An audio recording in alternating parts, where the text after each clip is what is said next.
ಇದು ಹಲಸಿನಕಾಯಿ ಸೀಸನ್. ಹಲಸಿನಕಾಯಿಯಿಂದ ತುಂಬ ಸುಲಭವಾಗಿ ಹಪ್ಪಳನ ಯಾವ ರೀತಿ ಮಾಡ್ಕೊಳ್ಳೋದು ಅಂತ ಇವತ್ತಿನ ವಿಡಿಯೋದಲ್ಲಿ ತೋರಿಸ್ಕೊಡ್ತಾ ಇದ್ದೀನಿ. ಹಲಸಿನಕಾಯಿನ ಸೋಸ್ಕೊಂಡು ಮಿಕ್ಸಿ ಜಾರ್ನಲ್ಲಿ ರುಬ್ಬಿಬಿಟ್ಟು ತುಂಬ ಸುಲಭವಾಗಿ ನಾವು ಹಲಸಿನಕಾಯಿ ಹಪ್ಪಳನ ರೆಡಿ ಮಾಡ್ಕೊಳ್ಬೋದು. ನೋಡಿ ಎಷ್ಟು ಚೆನ್ನಾಗಿ ಬಂದಿದೆ ಅಂತ. ತುಂಬ ಗರಿಗರಿಯಾಗಿ ಕೂಡ ಇದೆ. ಚೆನ್ನಾಗಿ ಬಲ್ತಿರುವಂಥ ಹಲಸಿನಕಾಯಿನ ನಾವು ತೊಗೋಬೇಕಾಗತ್ತೆ.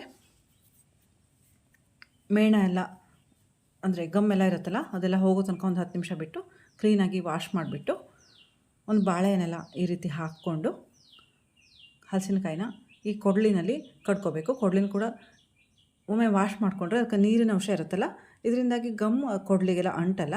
ಇಲ್ಲ ಅಂತಂದರೆ ಅಂಟುಬಿಡುತ್ತೆ. ಈ ರೀತಿ ಕಡಿಯೋದಕ್ಕೂ ತುಂಬ ಈಸಿ ಆಗುತ್ತೆ ನೀರನ್ನು ನಾವು ಟಚ್ ಮಾಡ್ಕೊಂಡ್ವಿ ಅಂತಾದರೆ.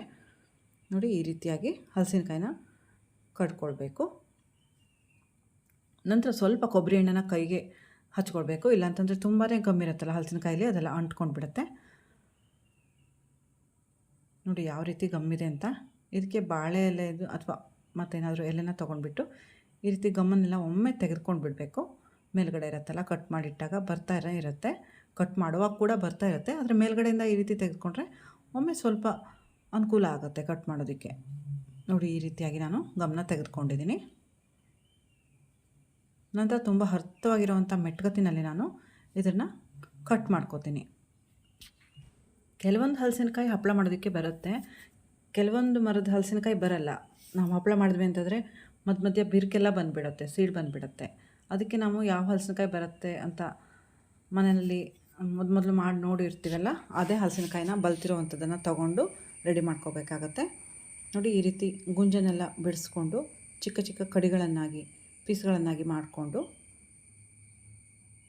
ಈ ರೀತಿಯಾಗಿಯೇ ಕಟ್ ಮಾಡ್ಕೋಬೇಕು. ಆಗ ತುಂಬ ಸುಲಭವಾಗಿ ನಾವು ಹಲಸಿನ ಸೊಳೆನ ಈ ಸೋರೆಯಿಂದ ಬಿಡಿಸ್ಕೊಳ್ಬೋದು. ಇಲ್ಲ ಅಂತಂದರೆ ದೊಡ್ಡ ದೊಡ್ಡ ಪೀಸ್ಗಳನ್ನೆಲ್ಲ ಮಾಡಿಕೊಂಡ್ರೆ ತುಂಬಾ ಟೈಮ್ ಆಗಿಬಿಡುತ್ತೆ ಮತ್ತು ಬಿಡಿಸೋದಕ್ಕೆ ಕೂಡ ಆಗಲ್ಲ. ತುಂಬ ಸುಲಭವಾಗಿ ಬೇಗನೆ ಬಿಡಿಸ್ಕೊಳ್ಬೋದು. ಬೇಗ ಅಂತಂದರೂ ಕೂಡ ಹಲಸಿನಕಾಯಿ ಬಿಡಿಸೋದಕ್ಕೆ ಸ್ವಲ್ಪ ಟೈಮ್ ಆಗುತ್ತೆ.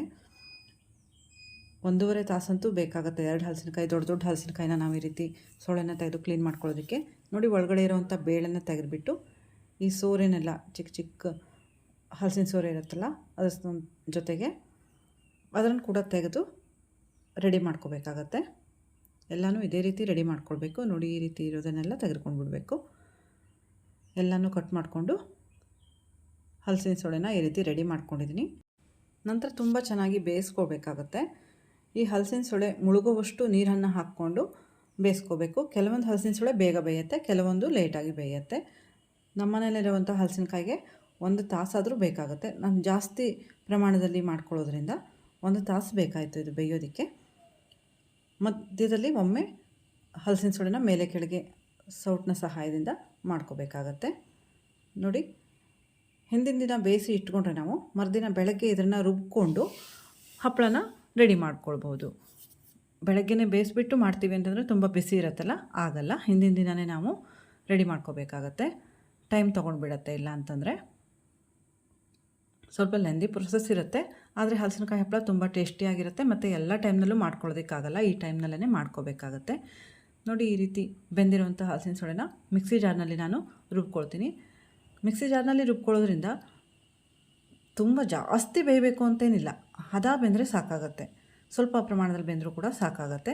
ನೋಡಿ ಈ ರೀತಿ ಅರ್ಧ ಜಾರ್ ಹಾಕ್ಕೊಂಡ್ರೆ ಸಾಕಾಗತ್ತೆ ಮಿಕ್ಸಿ ಜಾರ್ಗೆ. ತುಂಬ ಜಾಸ್ತಿ ಹಾಕ್ಕೊಂಡ್ಬಿಟ್ರೆ ಹೆವಿ ಆಗಿಬಿಡುತ್ತೆ ಲೋಡೆಲ್ಲ ಮಿಕ್ಸರ್ಗೆ. ಅದಕ್ಕೆ ಅರ್ಧ ಜಾರನ್ನ ಹಾಕ್ಕೊಂಡು ಸೊಳೆ ಮುಳುಗುವಷ್ಟು ನೀರನ್ನ ಹಾಕ್ಕೋಬೇಕು. ತುಂಬ ಕಡಿಮೆ ನೀರು ಹಾಕ್ಕೊಂಡ್ರೂ ರುಬ್ಬಿ ಬರಲ್ಲ. ಒಂದು ಅರ್ಧ ಚಮಚ ಉಪ್ಪನ್ನು ಸೇರಿಸ್ಕೊತೀನಿ. ಹಾಗೆ ಒಂದು 1/4 ಚಮಚ ಆಗುವಷ್ಟು ಪೆಪ್ಪರ್ ಪುಡಿನ ಸೇರಿಸ್ಕೊಂಡಿದ್ದೀನಿ. ಪೆಪ್ಪರ್ ಇಷ್ಟ ಇಲ್ಲ ಅಂತಂದರೆ ಸ್ಕಿಪ್ ಮಾಡ್ಬೋದು. ಪೆಪ್ಪರ್ ಹಾಕ್ಕೊಂಡ್ರೆ ಸ್ಮೆಲ್ ಚೆನ್ನಾಗಿರುತ್ತೆ. ಪೆಪ್ಪರ್ನ ಈ ರೀತಿ ಪೌಡ್ರ್ ಮಾಡಿ ಇಟ್ಕೊಂಡು ಬೇಕಾದರೆ ಸೇರಿಸ್ಕೊಳ್ಳಿ, ಇಲ್ಲ ಅಂತಂದರೆ ಸ್ಕಿಪ್ ಕೂಡ ಮಾಡ್ಬೋದು. ನಾನು ಅಷ್ಟೊಂದು ಪೆಪ್ಪರ್ನ ಯೂಸ್ ಮಾಡಲ್ಲ ಹಪ್ಪಳದ ಜೊತೆಗೆ.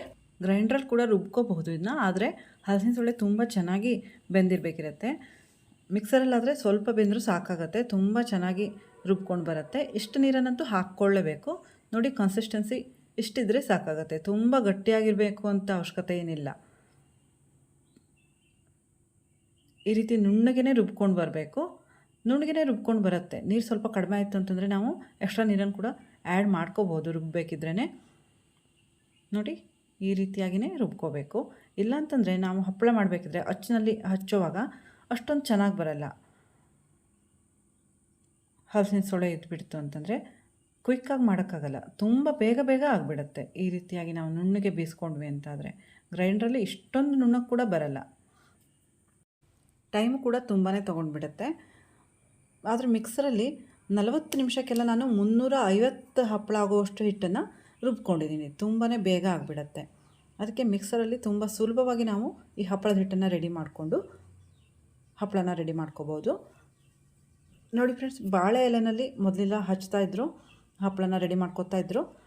ಆದರೆ ಈಗ ಬಾಳೆ ಎಲೆ ಕೂಡ ತೋಟದಲ್ಲಿ ಕಡಿಮೆ ಆಗಿಬಿಟ್ಟಿದೆ. ಅದಕ್ಕೆ ಪ್ಲಾಸ್ಟಿಕ್ನಲ್ಲೇ ಹಚ್ಕೊಂಡಿದ್ದೀನಿ. ನಾನು ಡೆಮಾನ್ಸ್ಟ್ರೇಷನ್ ಪರ್ಪಸ್ಗೋಸ್ಕರ ಸುಮ್ಮನೆ ತೋರಿಸ್ತಾ ಇರೋದು ಅಷ್ಟೇ. ಇದನ್ನು ಬಾಳೆ ಎಲೆನ ತೊಗೊಂಡ್ಬಿಟ್ಟು ಅದಕ್ಕೆ ಮೇಲ್ಗಡೆ ಸ್ವಲ್ಪ ನೀರನ್ನು ಕೈನಲ್ಲೇ ಒದ್ದೆ ಮಾಡಿಕೊಂಡ್ರೆ ಹಪ್ಪಳ ಬಾಳೆ ಎಲೆಗೆ ಅಂಟ್ಕೊಳ್ಳಲ್ಲ, ತುಂಬ ಚೆನ್ನಾಗಿ ಬಿಟ್ಕೊಂಡು ಬಿಡುತ್ತೆ. ನಂತರ ಹಪ್ಪಳ ಒಣಗಿದ ಮೇಲೆ ನೋಡಿ, ಈ ರೀತಿ ಒಂದು ಹುಟ್ಟು ಹಿಟ್ಟನ್ನು ಈ ರೀತಿ ತೊಗೊಂಡು ಹಪ್ಪಳದ ಅಚ್ಚನ್ನು ಇಟ್ಕೊಂಡ್ಬಿಟ್ಟು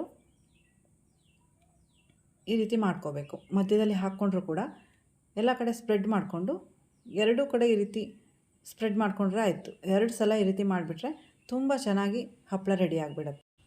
ಹಪ್ಪಳನ ಈ ರೀತಿ ಹಾಕ್ಕೊಳ್ಳುವಾಗ ಪ್ಲಾಸ್ಟಿಕ್ಕನ್ನು ಕೂಡ ನಾವು ಚೆನ್ನಾಗಿ ವಾಶ್ ಮಾಡ್ಕೊಂಡ್ಬಿಟ್ರೆ ಹಪ್ಪಳ ಒಣಗಿದ ನಂತರ ತುಂಬ ಈಸಿಯಾಗಿ ಎತ್ಕೊಂಡು ಬಂದುಬಿಡುತ್ತೆ. ಸ್ವಲ್ಪ ಒದ್ದೆ ಅಂಶ ಇರುತ್ತಲ್ಲ ಪ್ಲಾಸ್ಟಿಕ್ನಲ್ಲಿ. ಹಪ್ಪಳನ ಈ ರೀತಿ ಅಚ್ಚಲ್ಲಿ ಹೀಗೆ ಹಿಟ್ಟು ಹಾಕ್ಕೊಂಡು ನೋಡಿ, ಇದೇ ರೀತಿಯಾಗಿ ಬಾಳೆ ಎಲೆಯಲ್ಲಿ ಹಚ್ಚಿದ ರೀತಿಯಲ್ಲೇ ಮಾಡ್ಕೊಂಡಿದ್ದೀನಿ. ತುಂಬ ಸುಲಭವಾಗಿ 1 ನಿಮಿಷಕ್ಕೆಲ್ಲ ನಾವು 3ರಿಂದ 4 ಹಪ್ಪಳನ ಈ ರೀತಿ ರೆಡಿ ಮಾಡ್ಕೊಂಡು ಬಿಡ್ಬೋದು.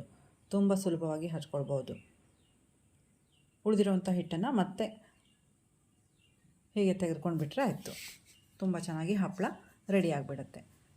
ಈಸಿಯಾಗಿ ಮಾಡ್ಕೊಳ್ಳುವಂಥ ಹಪ್ಪಳ ಇದು, ಆದರೆ ಟೈಮ್ ತುಂಬ ತಗೊಳುತ್ತೆ. ನೋಡಿ, ನಾನೀಗ 2 ಹಲಸಿನಕಾಯಿನ ಸೋಸಿಬಿಟ್ಟು ರೆಡಿ ಮಾಡ್ಕೊಂಡಂಥ ಹಪ್ಪಳದಲ್ಲಿ 350 ಹಪ್ಪಳ ಆಗಿದೆ. ಸ್ವಲ್ಪ ಪ್ರಮಾಣದಲ್ಲಿ ನಾನು ಹಪ್ಪಳನ ಸೇಲ್ ಕೂಡ ಮಾಡಿದ್ದೀನಿ. ಅದಕ್ಕೆ ಜಾಸ್ತಿ ಹಪ್ಪಳನ ಮಾಡ್ತಾಯಿದ್ದೀನಿ. ಈಗ ಬಿಸಿಲಿದೆ ತುಂಬ ಚೆನ್ನಾಗಿ ಅಂತ 4ರಿಂದ 5 ತಾಸು ಬಿಸಿಲಿದ್ಬಿಟ್ರೆ ಹಪ್ಪಳ ತುಂಬ ಚೆನ್ನಾಗಿ ಗರಿಯಾಗಿ ಒಣಗಿ ಬಂದುಬಿಡತ್ತೆ. ಆದರೂ ಕೂಡ ವರ್ಷಾನುಗಟ್ಟಲೆ ಈ ಹಪ್ಪಳನ ನಾವು ಇಟ್ಕೊಳ್ಬೇಕಾಗಿರೋದ್ರಿಂದ ಮರುದಿನ ಕೂಡ ಕ್ಲೀನಾಗಿ ವಾಶ್ ಮಾಡಿರೋವಂಥ ಬಟ್ಟೆನಲ್ಲಿ ಮತ್ತೊಮ್ಮೆ ಒಣಗಿಸ್ಬೇಕಾಗತ್ತೆ. ನೋಡಿ, ಈ ರೀತಿಯಾಗಿ ಪ್ಲಾಸ್ಟಿಕ್ಕಿಂದ ತುಂಬ ಸುಲಭವಾಗಿ ಇದನ್ನು ನಾವು ಬಿಡಿಸ್ಕೊಳ್ಬೋದು. ತುಂಬ ಬೇಗನೆ ಬಿಡಿಸ್ಕೊಳ್ಬೋದು. ಆದರೆ ಪ್ಲಾಸ್ಟಿಕ್ಕಿಂದ ಬಿಡಿಸೋವಾಗ ಮನೆ ಒಳಗಡೆ ತಂದುಬಿಟ್ಟು ಒಂದು 2 ತಾಸು ಆದಮೇಲೆ ಬಿಡಿಸ್ಕೊಂಡ್ರೆ ತುಂಬ ಈಸಿಯಾಗಿ ಬಿಡಿಸ್ಕೋಬೋದು. ಇಲ್ಲಾಂದರೆ ತುಂಬ ಗರಿ ಇರುವಾಗ ಬಿಡಿಸಿದ್ರೆ ಹಪ್ಪಳ ಒಡೆದೋಗೋ ಚಾನ್ಸಸ್ ಇರುತ್ತೆ. 2 ದಿನ ಒಣಗಿಸಿದ ನಂತರ ಈ ಹಪ್ಪಳನ ಈ ರೀತಿ 20 ಹಪ್ಪಳನ ಕೌಂಟ್ ಮಾಡಿಬಿಟ್ಟು ಬ್ಯಾಂಡ್ ಮಾಡಿ ಇಟ್ಕೊಂಡಿದ್ದೀನಿ. ಯಾರಿಗಾದರೂ ಕೇಳಿದವರಿಗೆ ಕೊಡೋಣ ಅಂತ ಸೇಲ್ ಮಾಡ್ತಾಯಿದ್ದೀನಿ. ನೋಡಿ, ತುಂಬಾ ಹಪ್ಪಳಗಳನ್ನು ರೆಡಿ ಮಾಡ್ಕೊಂಡಿದ್ದೀನಿ. ನಿಮಗೆ ಯಾರಿಗಾದರೂ ಹಲಸಿನಕಾಯಿ ಹಪ್ಪಳದ ತೊಗೋಬೇಕು ಅಂತ ಅನಿಸಿದ್ರೆ ಇನ್ಸ್ಟಾಗ್ರಾಮ್ ಲಿಂಕನ್ನು ನಾನು ಡಿಸ್ಕ್ರಿಪ್ಷನ್ ಬಾಕ್ಸ್ನಲ್ಲಿ ಹಾಕಿರ್ತೀನಿ. ದಯವಿಟ್ಟು ಕನೆಕ್ಟ್ ಆಗಿ ಕಳಿಸ್ಕೊಡ್ತೀನಿ ಹಪ್ಪಳನ. ಹಾಗೆಯೇ ಈ ಹಪ್ಪಳ ಮಾಡುವಂಥ ವಿಡಿಯೋ ನಿಮಗೆ ಇಷ್ಟ ಆದರೆ ದಯವಿಟ್ಟು ಒಂದು ಲೈಕ್ ಮಾಡೋದನ್ನು ಮರಿಬೇಡಿ. ಮಿಕ್ಸಿ ಜಾರ್ನಲ್ಲಿ ತುಂಬ ಸುಲಭವಾಗಿ ಹಲಸಿನಕಾಯಿನ ರುಬ್ಕೊಂಡು ಹಪ್ಪಳನ ರೆಡಿ ಮಾಡ್ಕೊಳ್ಳೋದು ಹೇಗೆ ಅಂತ ತೋರಿಸ್ಕೊಟ್ಟಿದ್ದೀನಿ. ವಿಡಿಯೋನ ಶೇರ್ ಮಾಡಿ, ಲೈಕ್ ಮಾಡಿ, ಸಬ್ಸ್ಕ್ರೈಬ್ ಮಾಡ್ಕೊಳ್ಳಿ. Thank you.